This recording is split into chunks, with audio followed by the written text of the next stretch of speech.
అందరికీ నమస్కారం. ఆంధ్రప్రదేశ్ మాజీ ముఖ్యమంత్రి వైఎస్ జగన్మోహన్ రెడ్డి గారు ఆంధ్రప్రదేశ్ హైకోర్టులో ఒక పిటిషన్ దాఖలు చేశారు. ఏమని?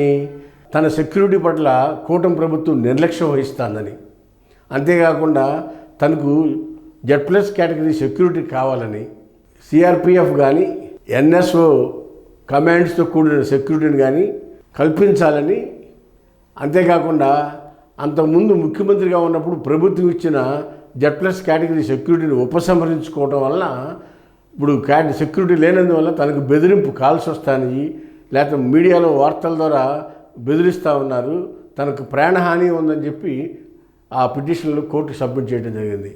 అందులో ప్రభుత్వం అధికారం తను ముఖ్యమంత్రిగా ఉన్నప్పుడు ఇచ్చిన బుల్లెట్ ప్రూఫ్ వాహనాన్ని కూడా అధికారం కోల్పోయిన తర్వాత తిరిగి తొలగించారు, సెక్యూరిటీని తగ్గించేశారు. కాబట్టి నాకు సెక్యూరిటీని పెంచమని, బుల్లెట్ ప్రూఫ్ వాహనాన్ని ఇప్పించమని, లేని పక్షంలో తన సొంత బుల్లెట్ ప్రూఫ్ వాహనంతో అయినా సరే ప్రయాణించేందుకు వెసులుబాటు అవకాశం కల్పించాలని జగన్మోహన్ రెడ్డి గారు ఒక పిల్లు వేశారు.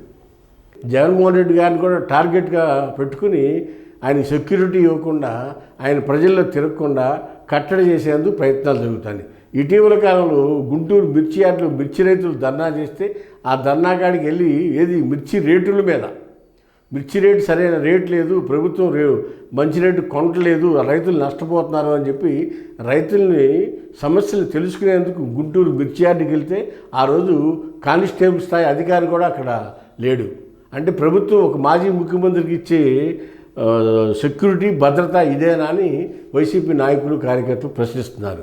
అంతేకాకుండా సత్యసాయి జిల్లా కుంటమది గ్రామానికి ఒక కార్యకర్త చనిపోతే పరామర్శిస్తాకి వెళ్తే ఆ రోజు హెలికాప్టర్ దిగంగానే వేల మంది జనం గుమ్ముకూడారు.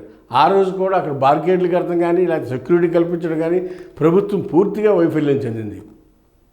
అంటే ఒక మాజీ ముఖ్యమంత్రి పట్ల ప్రభుత్వం నిర్లక్ష్య ధోరణి వహిస్తుందనేది ఈ సందర్భంగా తెలియపరుస్తున్నాం. మాజీ ముఖ్యమంత్రి కల్పించాల్సిన మినిమం సెక్యూరిటీని కూడా కూటమి ప్రభుత్వం ఇవ్వట్లేదని చెప్పి వైసీపీ కార్యకర్తలు ఆందోళన చెందుతున్నారు. రేపు జగన్మోహన్ రెడ్డి గారికి జరగరానిది ఏదైనా జరిగితే దానికి బాధ్యత చంద్రబాబు నాయుడు, పవన్ కళ్యాణ్ వహించాల్సి వస్తుందని ఈ సందర్భంగా తెలియపరుస్తూ ఉన్నాం. హాయ్ ఫ్రెండ్స్, మా ఫ్యూచర్ టుడే ఛానల్ చూస్తున్నందుకు చాలా థ్యాంక్స్.